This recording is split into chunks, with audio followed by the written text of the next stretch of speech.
잠언 23장 13절에서 14절, 그 다음에 22절에서 25절까지 보겠습니다.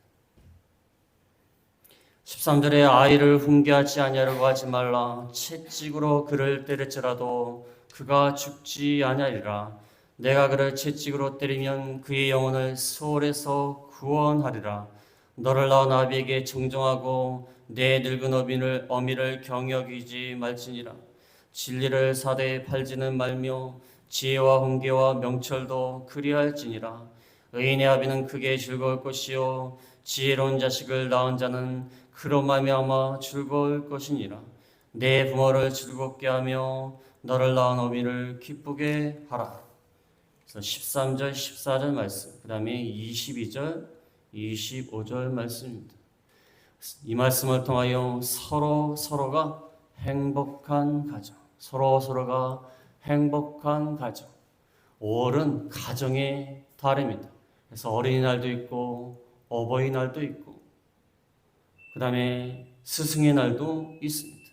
이 가정의 달, 어린이날과 어버이날, 그것이 있는 가정의 달, 국가에서 지정한 가정의 달이지만 우리가 교회에서도 이 가정을 한번 돌아보자 하는 마음에서 이 말씀으로 은혜를 받고 우리의 가정을 한번 돌아봐야 되겠습니다. 서로가 행복한 가정. 제가 왜 제목을 이렇게 지었냐면 서로가 행복한 가정. 이것을 왜 이렇게 지었냐면 제가 옛날에 친척들이 명절에 모였을 때 한번 간 적이 있어요. 간 적이 있는데 서로 먹고 마시고 즐거워하고 얘기하고 오랜만에 만나서 다 기뻐하는데 기뻐하지 않는 분들이 몇 분 계세요. 집안에 며느리들은 안 기뻐요. 며느리들 빼고 다 기뻐요. 아마 친척집에 간 적이 있는데 어떤 분이 자꾸 음식을 차려다 주고, 제가 그때 나이가 어렸는데 음식을 막 할아버님이 차려와! 그러면 또 차려. 그래갖고 친척들을 자주 안 보니까 얼굴을 잘 몰라요. 그러니까 저분이 할아버지 댁에서 일하시는 분인가 그렇게 생각을 했어요. 가져와! 그럼 딱 차리고 그러니까 저분이 할아버지 댁에서 일하시는 분인가. 나중에 알고 봤더니 친척이에요. 친척. 근데 자주 못 만나니까 좀 약간 먼 친척인데 자주 못 만나니까 일하시는 아주머니인 줄 알았어요. 얼마나 바쁜지 몰라요. 계속 손님들이 오니까 또 상 치우고 또 하고 상 치우고 또 하고. 며느리 빼놓고는 다 좋아요. 보니까 며느리 빼고 다 좋은 것 같아요. 제목을 왜 이렇게 삼았냐면 가정은요 서로가 행복한 가정이 돼요. 다 행복한 가정이 돼요. 어떤 가정 보면요 어머니가 너무 헌신적으로 하시는데 자녀들 또 일도 안 하고 가만히 있고 어머니가 벌어주는 돈 가지고서 살고 있고 그 어머니 빼놓고는 다 행복해요. 그게 무슨 행복입니까? 서로가 행복한 가정. 서로가 자기 위치를 잘 지켜야 돼요. 부모는 부모로서, 또 자녀는 자녀로서, 또 남편은 아내에게, 아내는 남편에게, 그 다음에 자녀들은 부모에게, 또 자녀들은 또 형제간에, 누나에게, 동생에게, 남동생에게, 형에게 올바른 관계를 갖고 자기 자리를 잘 지키면 행복한 가정이 되는데 그게 안 되니까 한두 사람만 맨날 헌신하고 섬기면서 나머지는 다 기뻐해요. 근데 헌신하고 섬기는 사람은 너무 힘든 거예요.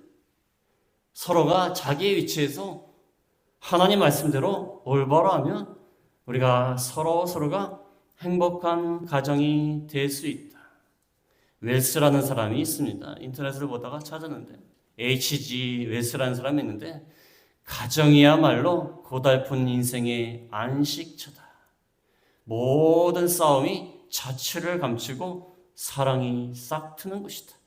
큰 사람이 작아지고 작은 사람이 커지는 것이다.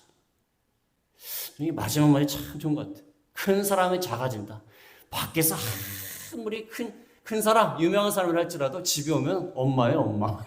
작아지는 거예요. 그 다음에 작은 사람, 낙심하고 실망해서 너무 낮아졌어요, 사회적으로. 근데 집에 오면은 부모님이 잘 대접을 해줘요. 야, 낙심하지 마. 우리 아들 같은 애가 어딨어. 다들 몰라줘서 그래. 그러니까 작은 사람이 커지는 것이. 이 말이 참 좋은 말 같아. 큰 사람이 작아지고 작은 사람이 커지는 것이다. 이게 가정이. 그래서 가정은 밖에서 아무리 힘들고 어려워도 가정에 돌아오면 안식처가 되고 피난처가 되고 쉼터가 되는 것입니다. 그래서 하나님이 가정을 주신 것입니다. 그래서 브라운이라는 사람은 행복한 가정은 미리 누리는 천국이다. 미리 누리는 천국이다.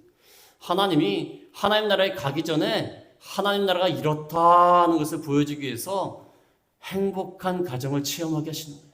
행복한 가정을 체험하게 되면 하나님의 나라가 이렇구나 하는 것을 깨닫게 된다는 거예요. 그래서 미리 누리는 천국이다. 천국이 어떤 것입니까? 천국이 어떤 것이죠? 천국이 인간이 알아듣기 쉽게 설명하시느라고 세상에 무슨 가장 귀한 보석이 있는 곳이다. 또 세상에 가장 아름다운 꽃이 있는 곳이다. 인간적으로 우리가 느끼기 좋게 표현하신 것이고, 천국은요, 한마디로 말하면 관계가 올바로 이루어지는 곳이에요.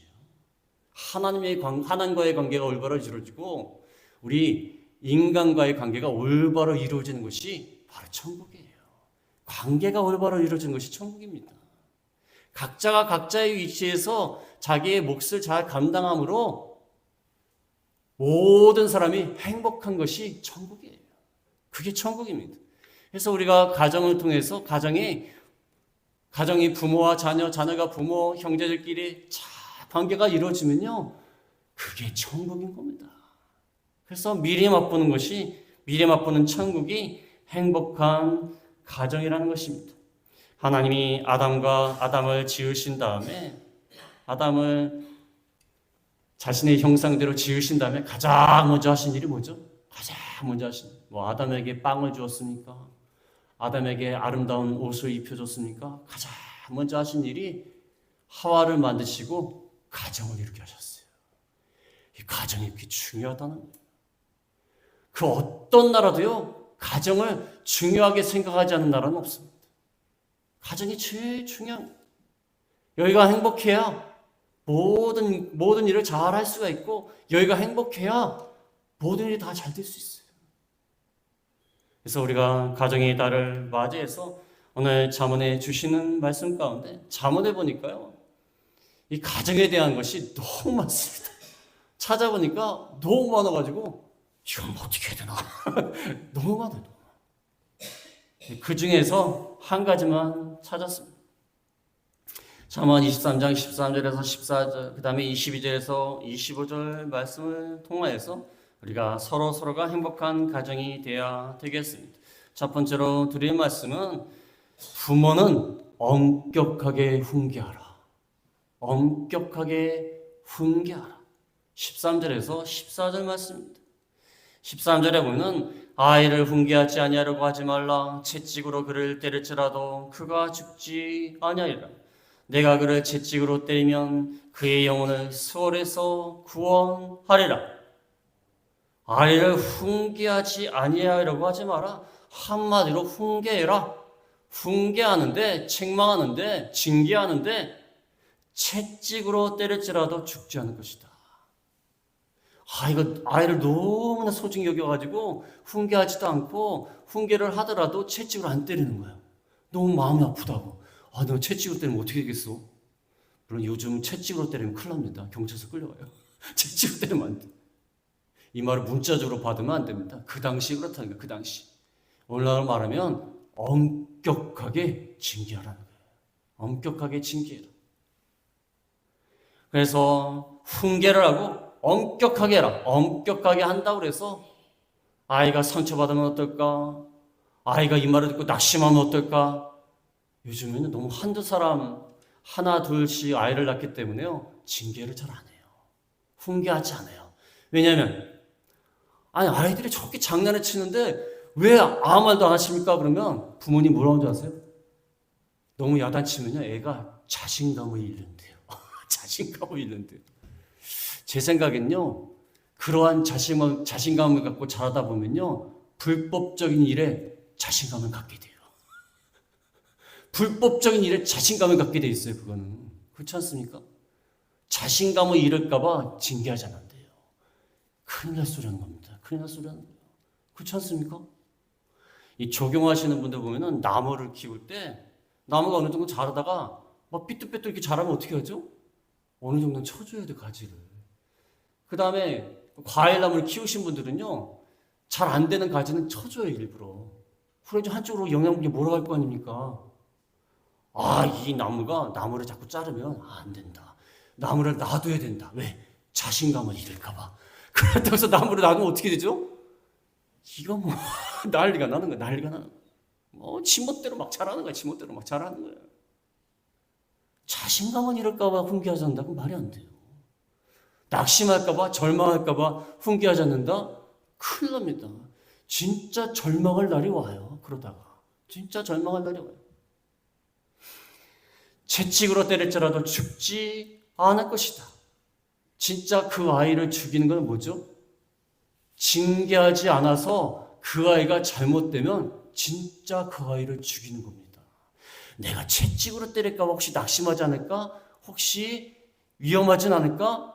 그래서 안 한다? 그냥 놔두면 어떻게 되죠? 잘못된 길을 가서 정말 죽게 돼요. 정말 잘못될 수가 있다는 것입니다.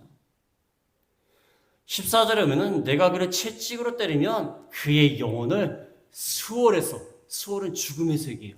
죽음의 세계에서 구원한다. 잘못된 길을 가고 있는데 강하게 엄하게 훈계하면 죽음의 길을 안 갈 수 있다는 거예요.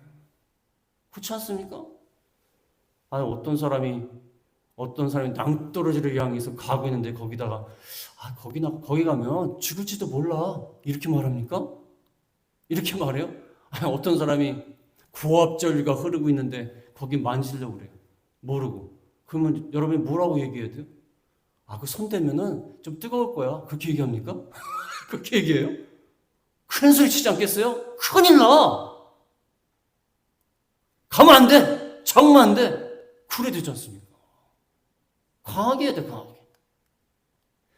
훈계를 강하게 해라.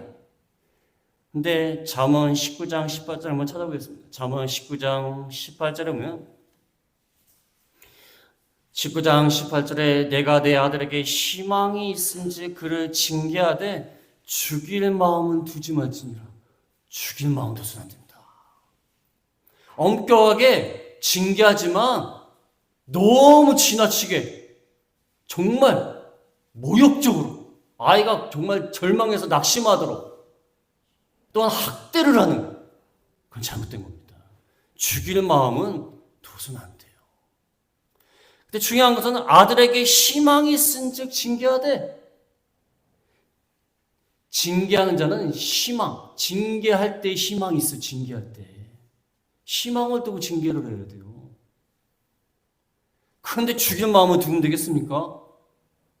징계해서 살리려고 하는 거예요. 살리려고. 또 징계해야 희망이 있어요. 징계해서 살리려고 하는데 죽일 마음을 두면 되겠습니까? 살리려고 징계하는 건데. 근데 진짜 살리려고 하니까 엄격하게 하는 거예요. 근데 엄격하게 하면서도 죽일 마음을 두면 안 돼요. 그냥 죽었으면 좋겠다냐. 어떤 사람은 그러지 않습니까? 하도 속색이니까 야 나가 죽어라. 나가 죽어라. 나가 죽어라 그래서 진짜 죽기를 바라겠습니까? 속상하니까 하는 얘기지. 그렇지 않습니까? 근데 진짜 죽기를 바라면 안 된다는 거예요. 우리가 아이들을 징계할 때요, 인내하는 마음을 갖고 있어요. 인내하고 사랑하고 관용하고 그런 마음을 갖고 훈계해야 되고 징계해야 돼요. 징계하다 보면요, 사람이 감정의 동물이기 때문에 그냥 한 대 때릴 거 그냥 더 때리고 싶고 이놈 자식이냐 오늘 날 잡자 하는 사람 있지 않습니까? 그러고 옛날에 어떤 학원 가니까 나를 잡아요. 나를 잡아서 아이들을 때는데 목장갑 볼게요. 선생님 목장갑 볼게요. 자기 손 다칠까 봐. 왜 목장갑을 끼냐고 그랬더니 애들을 다 때려야 되는데 손이 아프대요. 그래갖고 목장갑 볼게요. 엄격하게 징계하는 건 좋지만 너무 강하게 하면 안 돼. 너무 강하게 하면 안 됩니다. 에베소 6장 4절에 뭐라고 나와있죠? 자녀들을 노엽게 하지 마라. 에베소 6장 4절 찾아보겠습니다. 6장 4절에 또 아비들아 너희 자녀들을 노엽게 하지 말고 오직 주의 교훈과 훈계로 양육하라. 노엽게 하지 마라. 화나게 하지 마라. 분노하게 하지 마라. 원한을 갖게 하지 마라. 엄격하지만 사랑으로 관용하는 마음으로 적당한 선에서 징계하고 훈계해야 된다는 것입니다. 근데 이게 쉽지 않아요. 쉽지 않습니다. 쉬운 게 아니에요. 그 다음에 잠언 29장 15절에 찾아보면은 잠언 29장 15절에 채찍과 꾸지람이 지혜를 주거늘 임의로 행하게 버려둔 자식은 어미를 욕되게 하느니라. 채찍과 꾸지람은 지혜를 주지만 임의로 행하는 자, 임의로 행하게 버려둔 자식은 어미를 욕되게 한다. 버려두면 안 돼요. 방관하면 안 되는 것입니다. 바로 잡아줘야 된다. 그러나 너무 지나치게 하면 안 된다. 절망하게, 낙심하게, 모욕을 느끼게 하면 안 된다. 저는 옛날에 학교 다닐 때 그냥 뭐 손바닥 때리고 뭐 엉덩이 때리는 것까지 괜찮아요. 그런데 얼굴을 때려. 이거는 특별히 여학생인 경우, 남학생도 그렇지만 여학생인 경우는 이게 참 치욕적인 거예요. 옛날에 그렇게 했어요. 지금 그럼 큰일 납니다. 지금 끌려가요. 지금은 끌려가는데 옛날엔 그랬어요. 이 얼굴을 때리는 거는 상당히 기분이 나빠요. 모욕을 주는 겁니다. 그래서 너무 이렇게 모욕을 주고 원한을 갖게 만드는, 그렇게는 하지 말라는 것입니다. 근데 그게 쉽지를 않아요. 쉽지를 않아요. 그래서 우리가 무슨 마음을 가져야 됩니까? 하나님의 마음을 가져야 돼요. 하나님의 마음. 하나님 마음은 어떤 마음이죠? 확 딱 징계할 수 있는데 참으시는 거예요. 하나님 입장에서 인간이 얼마나 꼴보기 싫겠습니까? 그렇잖아요? 그냥 확 다 없애버리고, 제가 하나님 입장이라면 다 없애버리고 새롭게 만들 것 같아요. 하나님은 그렇게 하실 수 있는 분 아닙니까? 얼마나 하루에도 몇 번씩 없애고 싶겠어요. 그러나 하나님은 참으시는 거예요. 우리가 하나님의 마음을 가져야 자녀를 올바로 지도할 수 있어요. 그렇지 않습니까? 자녀를 올바로 지도하는 건 하나님의 마음을 가져야 돼. 야, 하나님이 나 같은 것도 죽이지 않고 살려주셨다. 그 마음을 갖고 우리 자녀들을 지도해야 된다. 그런 생각을 가져야 돼. 하나님이 우리를 살려두었기 때문에 우리가 사는 겁니다. 우리가 뭐 하나님 앞에 뭐 잘한 것이 있어가지고 하나님이 우리를 살려준 게 아니야. 죽일 수가 있는데, 죽어야 되는데 살려주셨기 때문에 우리가 사는 거예요. 우리가 뭐 잘한 게 있어서 사는 게 아니에요. 하나님의 마음을 가져야 우리가 이렇게 엄격하게 훈련을 시키면서도 사랑하는 마음으로 할 수가 있다는 것입니다. 그 다음에 두 번째로 말씀드릴 것은 부모를 귀히 여기고 청정하라. 부모를 귀히 여기고 청정하라. 22절에 보겠습니다. 25절에 너를 낳은 아비에게 청정하고 내 늙은 어비를 경히 여기지 말지니라. 낳은 아비에게 청정하고 늙은 어미를 경히 여기지 마라. 아비한테는 정정하고 어미한테는 경히 여기지 말라, 그 말이 아니라 아버지 어머니 모두를 청정하고 부모에게 다 청정하고 부모를 경히 여기지 마라. 가볍게 여기지 말라는 겁니다. 잘 청정해야 돼. 부모에게 청정하고 따라가야 된다. 귀히 여겨야 된다. 왜 그렇습니까? 너를 낳았기 때문에. 낳았기 때문에. 뭐 다른 할 말이 있어요? 낳았기 때문에. 너를 낳았기 때문에. 부모는 끊을래야 끊을 수 없는 관계. 너를 낳았기 때문에 청정히 여기고 귀히 여기라는 거예요. 가볍게 여기지 마라. 함부로 여기지 마라. 근데 무슨 어미라고 했죠? 늙은 어미. 사람들이요, 늙은 어미가 되면 가볍게 여기나 봐요. 그러니까 이렇게 성경을 기록한 것 같아요.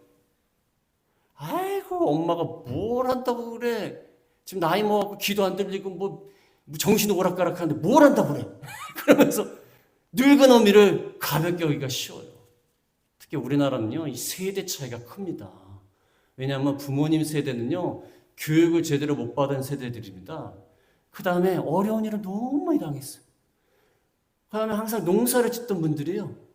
근데 지금 세대는 웬만하면 다 대학 나왔어요. 웬만하면 다 대학 나왔고, 근데 지금 세대는요, 직장을 다니는 세대예요. 농업을 하는 세대가 아니에요. 첨단 산업이나 첨단 산업을 경험한 세대예요.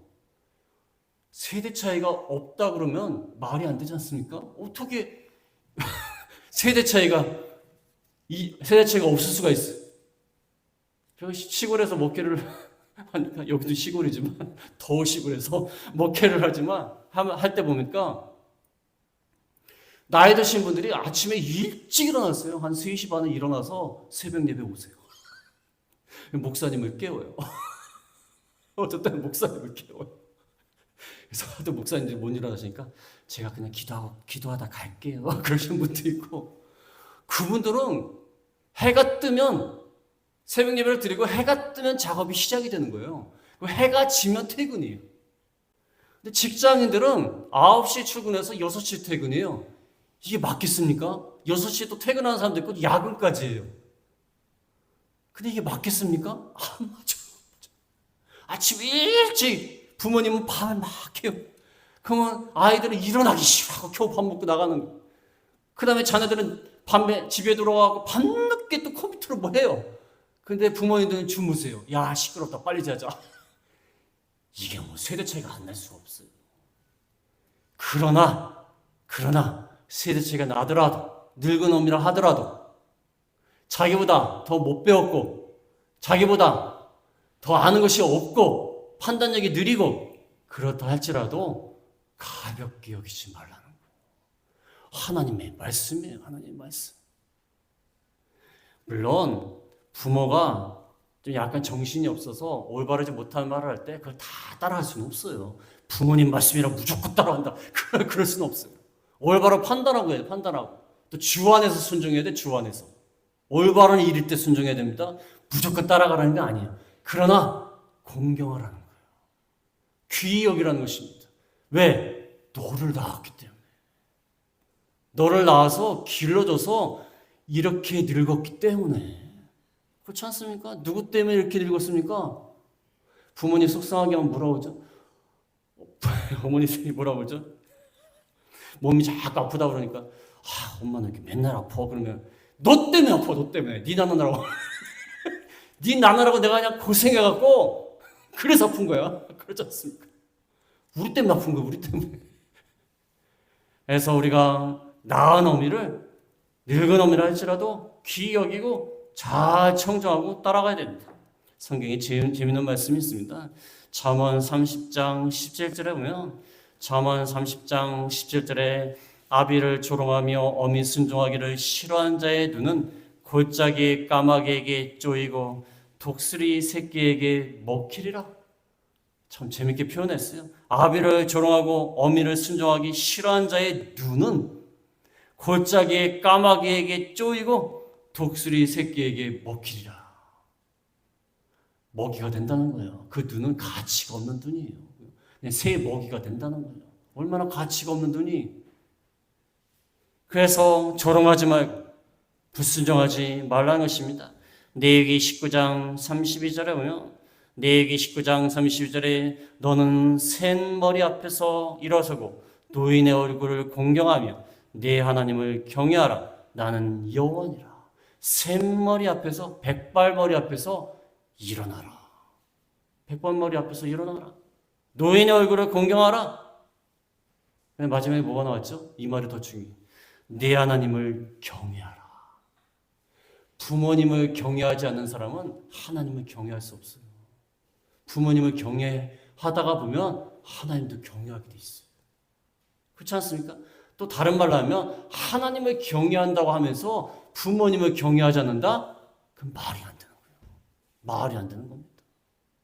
하나님 경외하는 것과 부모를 공경하는 것과 연결이 되어 있다는 거예요. 연결이 됐다는 거예요. 보이는 부모를 공경하지 못하면 보이지 않는 하나님을 섬길 수가 없다는 거예요. 그렇지 않습니까? 아니, 보이는 부모도 공경하지 않는데 무슨 하나님을 공경할 수 있어요? 그렇지 않습니까? 그래서 샘머리 앞에서 일어서고 노인의 얼굴을 공경하고 하나님을 경외하라. 부모에게 잘할 때, 공경할 때, 노인을 공경할 때 하나님도 경외할 수 있다. 또한 하나님을 경외하는 사람은 노인을 공경해야 된다. 그 말을 하고 있는 겁니다. 서울에서 뭐 지하철 타고 가다 보면은 지하철에 사람들이 앉아있고 노인이 타면요, 젊은 사람들이 이러고 있다가 갑자기 졸아요.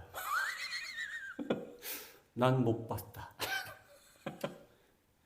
갑자기 뭐 핸드폰 막 보고 있다가 노인들이 막 타면은 자기가 앉아있잖아요. 그럼 일어서야 되니까, 일어서기 싫으니까 보다가 노인이 타면은 어떤 코까지 골아요. 제 옆에는 코 고는 거 봤어요. 코까지 골아요, 코까지. 얼마나 용기를 잘하는지 상을 줘야 돼요. 물론 저도 힘들 때는 일어나기 싫을 때가 있어요. 힘이 드니까. 그리고 바꿔 생각하면요, 퇴근하는 젊은 사람이 더 힘들어요, 사실상. 더 힘듭니다. 일하고 왔잖아, 일하고 젊은 사람들이. 그래도 힘들어도 일어나요. 왜? 하나님 말씀 일어나라고 하지 않습니까? 샘머리 앞에서 일어나라. 일어나라고 하지 않습니까? 힘들지만 일어나라는 거예요. 그 다음에 세 번째로 말씀드릴 것은 부모의 지혜를 배우라. 부모의 지혜를 배우라. 23절 보겠습니다. 23절에 진리를 사되 팔지는 말며 지혜와 훈계와 명철도 그리할지니라. 진리를 사고 팔지는 마라. 지혜와 훈계와 명철도 팔지는 마라. 진리와 지혜와 훈계와 명철을 팔지 마라. 사라. 누구한테 삽니까? 부모한테 사라는 거예요. 부모한테. 근데 이 배운 자식들이요, 부모님 얘기 들으면 아이고 엄마 아빠는 몰라서 그래야지, 시대가 어떤 시대인데 그렇게 말하기가 쉬워요. 왜냐하면 자식들은 그래도 어느 정도 공부를 많이 했어요. 많이 했고 뭐 석사, 뭐 박사까지 가는 사람도 많고 웬만하면 대부분은 대학교 다 나왔어요. 그러니까 부모님이 하는 얘기 들으면 어떨 때는 답답할 때가 있어요. 시대도 모르고 저 고려 쪽 얘기를 한다, 무슨 6.25 때 얘기가 아닌가 뭐 생각이 들 때가 있는데 그래도 배울 게 있어요. 왜냐하면 경륜이 있기 때문에. 오랫동안 지켜봤지 않습니까? 젊은 사람들 뭘 합니까? 몇십 년 동안 또 책으로 배운 거? 책으로 얼마나 배우고 있어요? 책으로 다 되면요, 농사 짓는 경험을 경험을 통해서 배울 필요 없어요. 그냥 책을 통해서 배우면 돼요. 책을 통해서 많이 공부한다고 그래갖고 농사 잘 짓습니까? 박사학위 받은다고 해서 농사 잘 짓습니까? 그게 아니죠. 지식으로 되는 게 아니에요. 지식으로 되는 것도 있지만 경험을 통해서 배우는 게 더 많아요. 경험을 통해서. 그래서 진리와 지혜와 훈계와 명철, 지혜, 훈계는 징계하는 거예요. 부모의 훈계를 통해서도 배워야 돼요. 그 다음에 명철은 분별하는 거예요. 무엇을 잘 이해하는 거예요. 근데 부모님들은요, 지혜가 있어요, 지혜가. 지식은 좀 모자랄 수 있어요. 전문적인 지식은 모자랄 수가 있고 공부를 좀 덜 했을 수도 있어요. 그러나 지혜가 있어요. 분별하는 능력이 있습니다. 그거를 잘 배워야 된다. 물론 너무 나이가 드셔가지고 좀 분별을 못하는 경우도 있어요. 근데 그걸 빼놓고 항상 배우려는 그런 자세를 가져야 됩니다. 항상 배우려고 하는 자세를 가진 사람이 성공을 하지. 아이고 부모님 나보다 더 잘 알아? 내가 그 분야의 전문가인데? 그런 사람은 배울 수가 없어요. 무엇이라도 어린아이한테도 배울 것이 있는데 부모님한테는 얼마나 배울 게 많겠어요. 저도 그럴 때가 많아요. 옛날에 어르신들이 그 말씀하신 거 보면은 그때는 무슨 얘기인지 몰랐어요. 모르고 아이고 맨날 하는 소리다 그렇게 생각을 했는데 세월이 지나고 제가 그 나이가 되니까 그게 맞아요. 그거 뭐 괜히 하는 말이 아니에요. 그게 맞는 거예요. 어떤 분한테 얘기했지만 오복 중에 하나가 이빨이잖아요, 이빨. 저는 어렸을 때 오복 중에 하나가 이빨이라고 그래갖고, 아니, 어렸을 때 뭘 합니까? 이빨이 튼튼한데, 아무나 못했는데. 아니요, 복 받을 게 뭐 많은데, 뭐 돈이 많은 것도 복이고, 뭐 다른 것도 복이 많은데, 무슨 이빨 하나가 그러냐? 나 이빨 튼튼한데. 근데 점점 나이가 드니까, 이빨을 튼튼하게 태어난 게 참 복이에요, 복이. 치과 가면, 아우, 얼마나 싫습니까? 그게 복이에요, 복. 그래서 옛날 분들이 말한 게 이게 참 지혜가 있는 거예요. 그래서 부모의 지혜를 배워라. 그 다음에 마지막으로 네 번째는 부모를 기쁘게 하여라. 24절에 보면 24절에 의인의 아비는 크게 즐거울 것이요 지혜로운 자식을 낳은 자는 그로 말미암아 즐거울 것이니라. 내 부모를 즐겁게 하며 너를 낳은 어미를 기쁘게 하라. 의인의 아비는 크게 즐겁다. 지혜로운 자식을 낳은 자는 얼마나 부모가 즐겁겠습니까? 내 부모를 즐겁게 하고 너를 낳은 어미를 기쁘게 하라.